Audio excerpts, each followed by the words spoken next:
introspection in me has led me like to various thoughtful conclusions. But how would I know that when my introspection starts shifting towards overthinking? And how do I protect myself from being an overthinker? Because it leads to a lot of procrastination sometimes. Oh, it's a popular question. See, suppose you're driving, instead of looking through the windshield, if you go on looking at the mirror, rear view mirror, I think you should be on the reverse gear, not on the top gear. Hello? So all this introspection nonsense has come to you from English people, they brought this. In this country, we don't believe in introspection. Because, see, you are trying to analyze your own mess. It's not going to work like that. If you hold it at a distance, you clearly know what it is, you don't have to think about it. It's like this.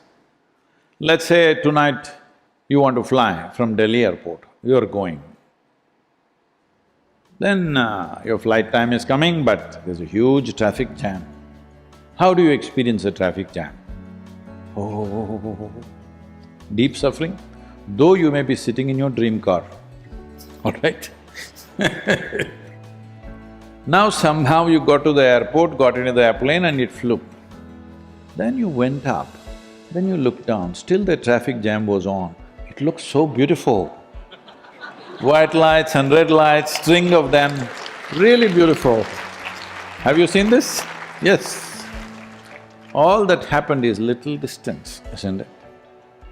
Once there's little distance, that's no more a problem. You know how to deal with it. And major realizations have happened like this. See, even now, I know you're an engineer, but if I ask you to walk up and down this stage and determine whether this planet is round or flat, what is your experience? It's flat, it's flat.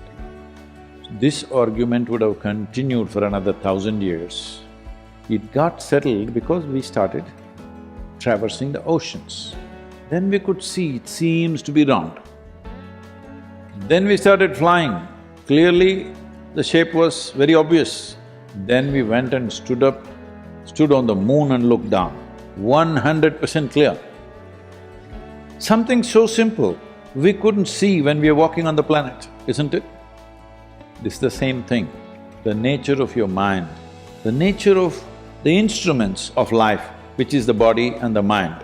In yoga, we don't see body and mind. There is a physical body and there's a mental body.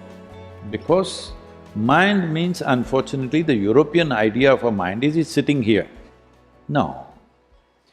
Essentially, you call something mind because there's a certain volume of intelligence and memory, that's what you're calling as mind, isn't it?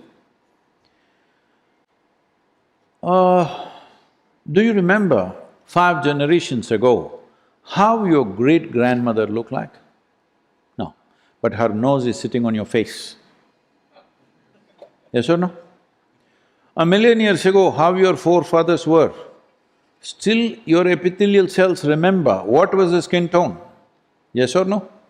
So, every cell in your body carries 1,000,000,000,000 times more memory than your brain can ever process. Yes or no? Now we were talking about most complex chemical factory.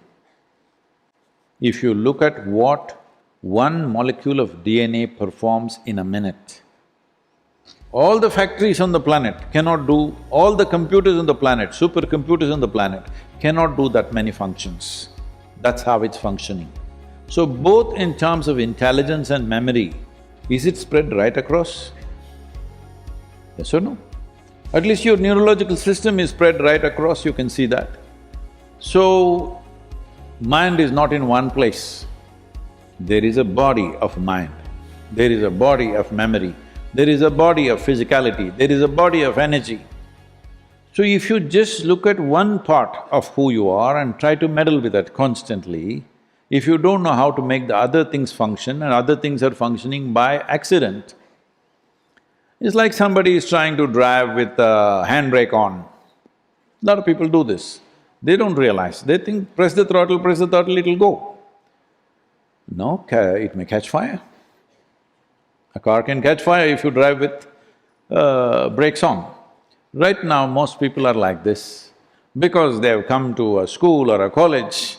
Now, a little bit of intellect has been fired up with all kinds of outside information. With this, they're doing all kinds of things, an introspection. Who is introspecting whom? These are all Western ideas which has brought enormous suffering to human beings, enormous. Psychological process is a consequence of the type of data that you have gathered and how you process it, isn't it? If you keep it little aside, it has no impact on you. When you want, you should use it. When you don't want, you must keep it aside. But right now, people think they're thinking all the time. What you're calling as introspection, I'm sorry if I'm in any way insulting you, I don't intend that, you know that. It is a kind of a mental diarrhea. It's just going on. You're giving it all kinds of names. But essentially, see, thinking means consciously you use your thought process to go in a certain direction, that's thinking. If it's simply running all the time, that's diarrhea, isn't it? So, you must differentiate between the two. Is this a conscious thought process or is it simply running wildly? It's very important. So, introspection means rear view of the life. You're still a young woman, but if you do introspection, you'll already feel you lived too long. Yes. The most intelligent thing, people think, Shakespeare came up with this, to be or not to be. This is supposed to be the most intellectual question. Tell me, if you're blissed out, will you think to be or not to be? Only if you're miserable, only if you're finding life to be burdensome, only then you will think to be or not to be, isn't it? So in many ways, your introspection, whether you're doing it in small proportion or big proportion, it is the basis of mental illness. Because you're trying to find solutions in a garbage bin that you have, which you call as your mind. What is there? Only what has come to you through five senses is there, nothing more. If you're looking for something new, let me tell you this, you're a computer engineer now, on the way, right? Already is. Okay.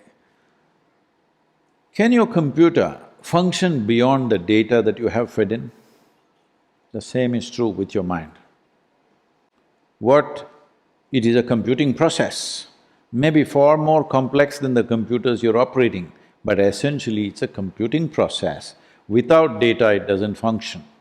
So if you know the data, if you have written the software, you know the data, you know what it can do and what it cannot do, what is there to introspect? So, am I overthinking or introspecting? Both are not needed. You need more clarity of seeing things. If you see something, if you can just see it clearly as it is, then there is no need to introspect anything. Once again, I'm reminding you, you're a young woman, but is it okay? I'm not saying you're a baby, I'm saying a young woman. Though I see you as a baby So, I'm just telling you this. See, how long one's life is simply depends upon, in terms of your experience, not in terms of your age. Have you noticed this? On a certain day, you're very joyful.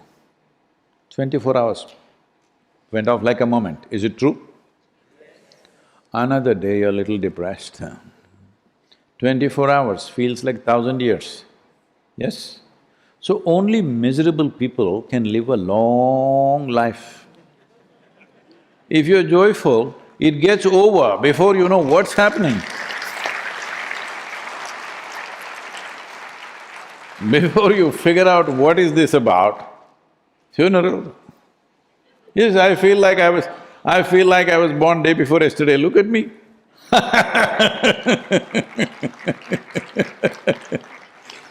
So, the issue is this, we are trying to fix life with introspection, morality, ethics, ideas, philosophies, opinions, role models, this, that.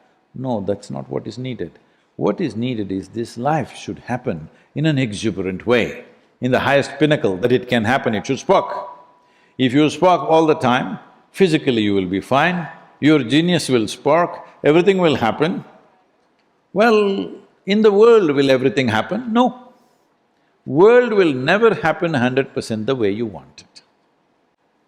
Because all three of you are young, I'm telling you, and many of them are young, I'm telling you, because a lot of you are in this dream, you will find that ideal person, perfect person in your life, man or woman or whatever.